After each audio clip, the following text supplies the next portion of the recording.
Supreme কোর্টের চাকরি বাতিল নিয়ে মিছিলের সংঘর্ষের পরে আরও অশান্ত কোচবিহার। দিনহাটায় বিজেপির জেলা সম্পাদকের বাড়িতে হামলা, গাড়ি ক্যামেরাও ভাঙচুর করা হয়।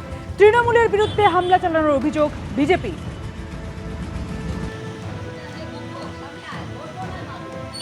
পুজোর একটা ঘটনা ঘটে। আমি আজকে এখনও কামাখ্যায় পুজো দিয়ে মাত্র আর কি পুজো দিলাম একটু আগে।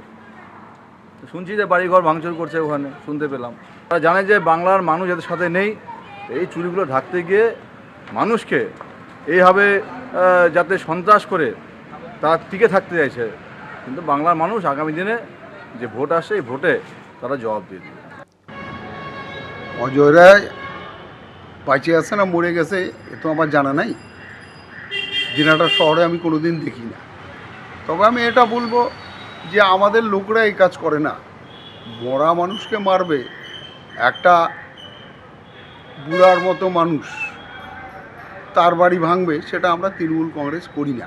ওরা পরিকল্পনা করে সমস্ত এই ধরনের কাজ করে নিজের বাড়ি নিজে ভাঙা, নিজের মাথা নিজে ফাটানো, তৃণমূলের নামে সমস্ত দায় চাপায় একটা 2026-এর ভোটে ফায়দা তোলার চেষ্টা করে।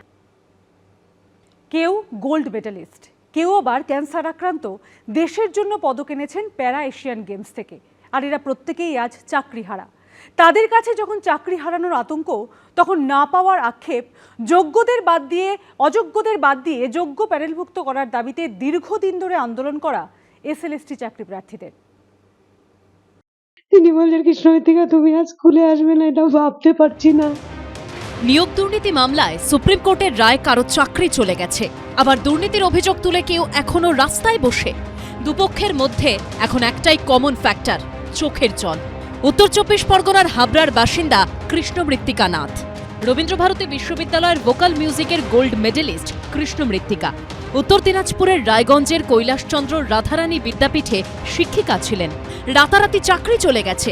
তৎকালীন রাজ্যপাল তথা আচার্য এম.কে. নারায়ণনের কাছ থেকে স্বর্ণপদক নেওয়ার সেই ছবি আঁকড়ে এখন কাঁদছেন তিনি। বইপত্র নিয়ে ফের যুদ্ধের জন্য প্রস্তুতি শুরু করে দিলেও একটাই প্রশ্ন কুরে কুরে খাচ্ছে তাঁকে। 10 বছর দিন রাত জেগে যে প্রস্তুতি নিয়েছিলেন, এখন 3 মাসে তা সেরে ফেলবেন কি করে? সেকেন্ড র্যাঙ্ক করেছি আমি এসএসসিতে মিউজিকে 11-12-এ। আমি কি করে 10 বছর আগে ফিরে যাব যদি আপনারা বলে দেন। আমি 3 মাসের মধ্যে কিভাবে নিজেকে প্রিপেয়ার করে পড়ব। আমি বই বের করেছি আমার অস্তিত্বকে টিকিয়ে রাখতে, আমার সম্মান বাঁচাতে। আমি কি করে আমার পাড়ায় ফিরে গিয়ে শুনবো যে জালিয়াতি করে চাকরি পেয়েছে। 2002 সালে দক্ষিণ কোরিয়ায় বুসান প্যারাগ এশিয়ান গেমসে হাই জাম্পে স্বর্ণপদক জিতেছিলেন নদিয়ার তাহেরপুরের বাসিন্দা সোমনাথ মালু। তৎকালীন প্রধানমন্ত্রী অটল বিহারী বাজপেয়ী থেকে শুরু করে আজকের মুখ্যমন্ত্রী মমতা বন্দ্যোপাধ্যায়ের থেকে মিলেছিল সম্বর্ধনা।